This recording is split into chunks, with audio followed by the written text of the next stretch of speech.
name is Cianna Calia, and I am a third-year molecular biology major.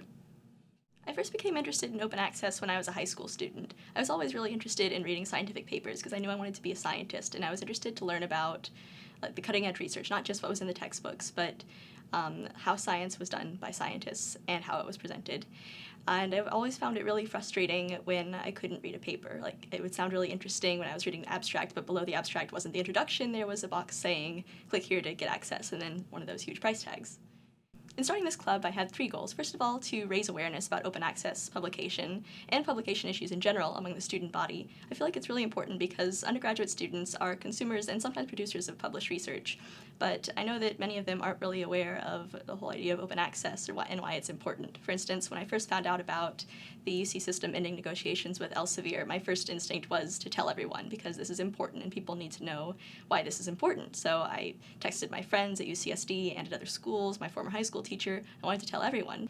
I also feel like it's important to give undergrad students a voice in changes that are taking place to promote open access because while I've often heard, for instance, that the UC system is lauded for keeping its faculty in the loop and that it's important to consider the impact of open access efforts on early career researchers, I feel like it's really important for students to be a huge part of this as well because we do use published research and often contribute to it. And my third goal in starting this club is to help to change the culture surrounding research publication. I feel like there's currently a lot of emphasis on prestige and like the impact factor of the journals, for instance. However, I want that culture to change to place greater emphasis on the accessibility of the information.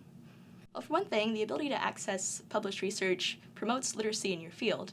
For instance, as a high school student, I did enjoy reading scientific papers, as I've said, but for so many students who want to be able to read papers in a field they're interested in can't. So it's a part of being prepared for college is knowing how to read published research in your field, but if you can't access it, it's very discouraging. Not only can you not access it to learn how to be more familiar with your field, but also it's very discouraging because when you see that huge price tag on these papers, it's like someone is telling you this is not meant for you.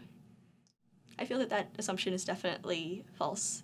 Because undergrads often do produce published research. I know of a number of undergrads who have been authors on papers or are going to be, and also who contribute to published research in other ways, for instance by carrying out the experiments that support a research project. Well, for one thing, it better prepares them for what's going to be expected in their careers when they publish their research if they're going into a research career, and for another, it gives their work greater visibility. More people can access it and see it and read it and learn about it. Open access should be important to researchers because it increases the visibility of their work and also the impact it can have for others who want to build off of it, and also others who just want to learn about it. For instance, a lot of research is supported by taxpayers' money, and I believe that taxpayers should be able to see the results of the research they helped fund. Also, it can be relevant to the public interest, for instance. I feel that the importance of open access extends far beyond my specific discipline, but there are a few field-specific comments I can make. For instance, there are many new technologies and methods being developed that extend into healthcare that require a deeper understanding of certain biological concepts than people often get out of their high school biology textbooks in order to be able to understand certain aspects of their health data, for instance. One example that comes to mind is direct-to-consumer genomics.